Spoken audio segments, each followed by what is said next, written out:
I promised you guys a little review of our online review this morning. So we talked about the argument by the author, Joe, I want to say Posnanski. That may not be quite right, but you can look up the name of the author in your book. And the article we read was, a short story was college athletes should not be paid. College athletes should not be paid. Well, hmm. Now I have my own opinions about that, but that's irrelevant. Today we reviewed what Joe had to say, and he came in. We looked at the structure of the argument. We looked at how he came in. He started off with the introduction, saying that he is really good friends with Michael Rosenberg, and he is another author, sports writer, and they went into in our college. So this is an article. Let me clarify an article, and he said, we don't hardly ever disagree, and when we do, it's very rare. But it's got to be something that really like motivates him or makes him really think before he writes an article. So he said he lays out that. So that's a purpose for that. He's starting out that way. So he's saying this is not a personal attack. This is something that he feels strongly about. And so he goes and he says maybe that's why when I do disagree with him, like I did with the Tiger Wood column he wrote a couple of years ago, or the Let's Pay the Stars of College Sports piece he wrote this week, it's a pretty strong emotion. That sort of emotion that pushes me to mumble to myself and to start a new file on my computer. So he's telling you why he wrote it, strong emotion. And then he goes in to say that, he's been wanting to say this for a long time. But it's one of those weird thoughts that is both blindingly obvious and strangely difficult to put in words. And so he said that's why he never wrote about it. But when his friend wrote the article, he felt like, no, I have to say something. And then he goes into, well, I'm going to say something. And those words, and that led to the words that form the heart of this piece. Words that I have to say. Surprise me. College athletics are not about the players. And then he stops and says, you are more than welcome to stop reading that. So we reviewed, why would he say something like that? Why did he feel the need to drop the mic? Well, he was saying, I'm going to say something controversial. I'm going to say something most people would not agree with, but I'm okay with it, and here it is. And then he says, all right, he sets up the argument by using a rhetorical device by asking a question. He asked his first rhetorical question, what is the question here? He does that so he can what? Engage the reader. And then once he engages the reader, he said, let's talk about this for a second before moving into the big point. And he said, he also lays in the foundation that the way you lay an argument, the way you structure an argument, the way you frame a question, can make things seem like the answer is so obvious. And so he goes in and said, well, if the question is framed, should the best college athletes in the most successful sports be paid for all the hard work they put in and for all the revenue they help generate at colleges across America? He said, well, hands down, when it's framed that way, yeah, the answer is simply yes, because this is America. And why is that important? We covered why is that important that he answered, because it's America. This is America. Right now, America is what? We're capitalists. We believe in free enterprise, making money, little government intervention, right? Laissez-faire. We don't want the government hands and stuff. So he said, hey, but there are some rules and regulations in what's the thing called? The NCAA.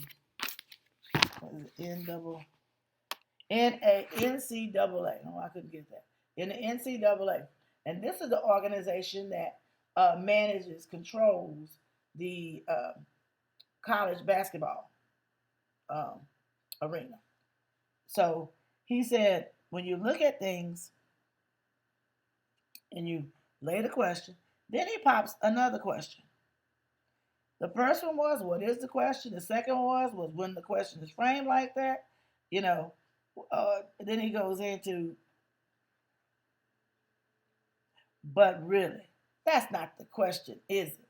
So now he's even making you think. I laid a question, which was rhetorical. I asked another question to show you how obviously the answer pops out. But then he says, but is that really? But that's really not the question. And then he, the way he structured the sentence, he says, okay, I hate to bring this up, hate to bring up this old bit, but to get where we are going, I must. And then he really just lays in his argument. Or he really says, hey, here's something that you may not even realize. You may not recognize, but guess what? Big time athletes already get paid. So the question of should athletes get paid? That's like mute. Like, really? That's been answered because they are. And then he goes into how college athletes are paid. He goes into multiple ways on page 522 how athletes are paid. And when he says that, he's saying, look at the way athletes are paid in other ways instead of just giving them a check. A clear check for the payment of them playing ball for a college team. Okay? Now, once he does that, he says, I've thought long and hard. Because he said, the other question is, he asked another question on page 522. The question is, should big time college athletes in revenue producing sports, of course, get paid more money than they do now? See, that's the real question.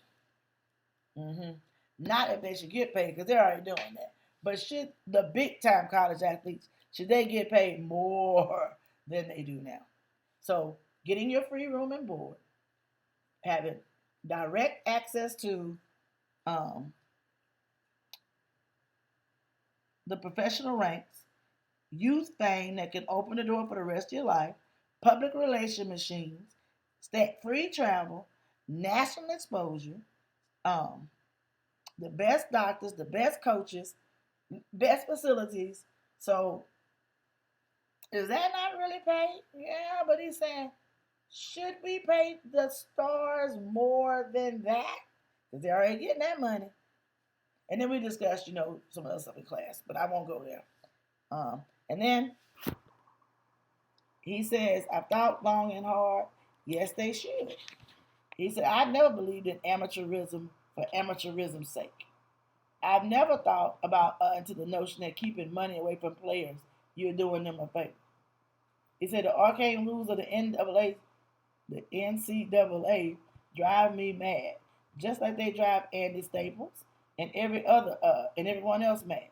So, is he opposed to students getting paid? No. But he goes into, and on page 524, after he did all this rhetorical questioning, one of his strategies, he goes into, here's my problem. The claim, the real claim. Every time I read another story about why star players should get paid more, and remember why we are almost always talking about only about the stars, almost always talking about the stars. He says, I come away with feeling more and more like they should not. Now, we covered this in the online review. It's one thing to pay all athletes, swimmers, golfers, and pay, but they don't really generate the revenue that football and basketball does. Doesn't mean they're not great athletes. They're just not raking in the dough for the colleges. And here's where he argues. college athletics is not for it's a business, right? It says no, college athletics is not about the players. He said it on 525.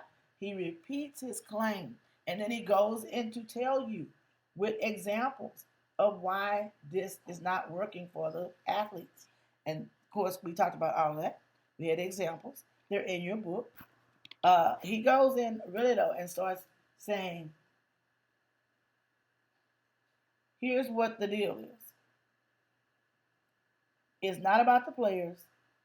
College athletics is for the players, but that's a different thing and a distinction we don't often make.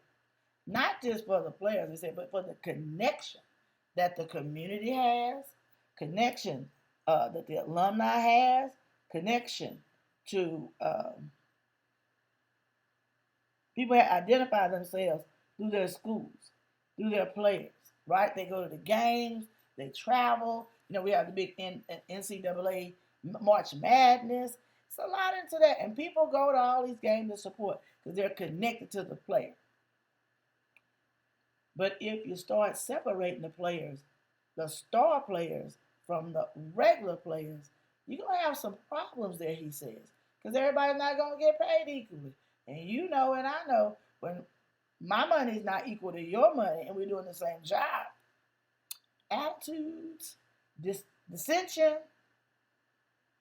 Plus, if the colleges are making all this money and you only pay the stars, you may have a problem too with that because guess what? If the stars get mad and they stop generating and stop playing and then people have bad experiences, they start losing. People don't like losing. They don't like connections to losers. Okay? That's another point he brings out that, you know, when you separate, he says, if you start paying them, what would happen if all the ACC basketball stars drop their players and replace them with Division II talent? With North Carolina versus Duke suddenly play in an empty arena? He starts questioning and pulling apart if you allow basically the students to become professional athletes, then you're gonna form your own little arenas. That's not the same. It's not like the guy who comes, you know, some of these athletes have these sweetheart stories they always tell, come from the poor neighborhood, work their way up through playing ball, and you know, you get to see how the possibilities as they're going through college. All that's on the magazine, the schools, everybody's getting in that story. But when you're on there pushing one, or the star athletes, he said, that money that's been generated, he said, hey, let's look at some other ways to spend it on 525. You know, we can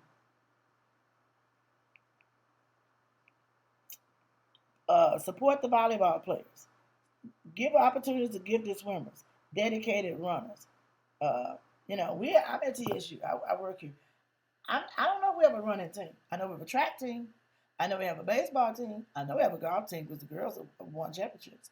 We got baseball. But do we have a homecoming for the baseball team? Homecoming for the golf team? Homecoming for the football team? Yeah, you have to, and our basketball team, they've won titles. It's important to look at how he said how college athletics is formed, and especially in the NCAA. All right, so that we can go over real quick. We had to rush a little bit, so I'm kind of making sure I go thoroughly through some questions here. Oh, like I said, he starts out with his argument, his claim. He starts off with, he uses some rhetorical questions to engage the reader, to get them to thinking, to lay out his argument. Then at the end, because anytime you have an argument, you have to do what? You have to counter the people who you think are going to have something negative to say against your argument and offer a solution. So he does just that on, like I said, on page 525 at line 19. He goes down in that section and talks about the point is not to how many people watch those athletes play or how many people care about the sports they play. The point is about the opportunity and education and developing people and creating a richer environment at school. He says that's the whole purpose of, having the college athletic program. It's for all the athletes.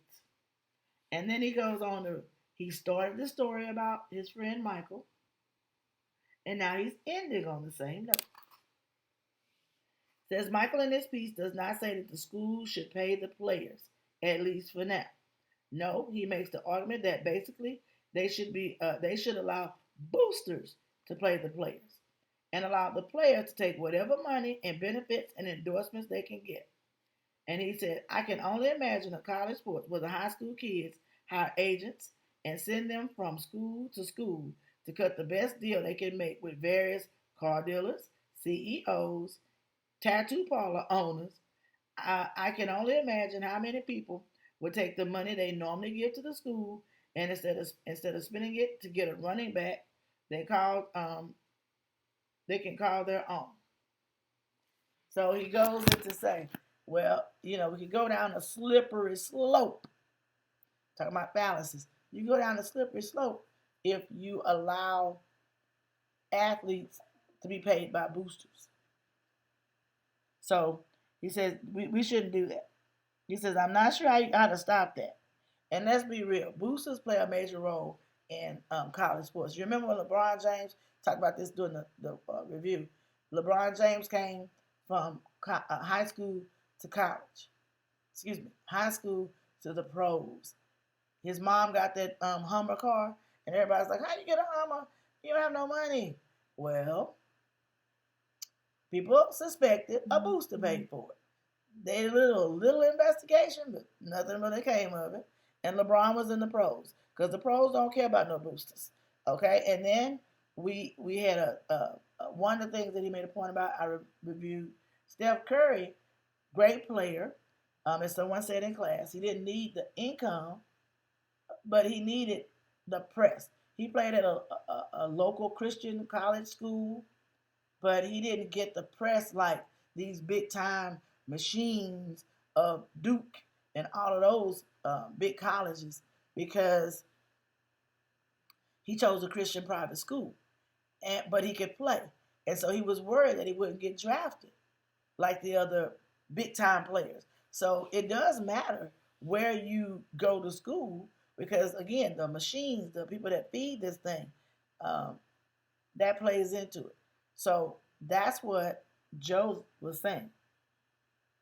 Old college athletes are already being paid. Do not deceive yourself. But the real question he asked is, should they get more on top of that? And if they do, who is supposed to give the money? And if they give the money, would it corrupt the sport? Would it make already arrogant athletes go out and get more tattoos and do other things instead of spending the money and putting money back into the whole athletic department instead of only giving it to the stars? That means it would be basketball players and football players, not the swimmers, not the golf players. Okay? All right. So I hope that this review helped you. I did not put the questions like where this and because I've gotten smarter. You can write the question down. Y'all can look for it. But if you don't know what answer I'm really looking for, what good was that? So I'm telling you on the video, you can play it over and over and over. But be ready by tomorrow to take your test. All right? I hope this helps everybody. I hope you enjoy. It was a little long, but we kind of ran out of time in class, so I want to make sure I did a thorough job because I'm hoping this will help improve grades and not harm grades. All right, we're getting ready to wrap up, so have a great day. Have a great weekend. Good luck on your tests.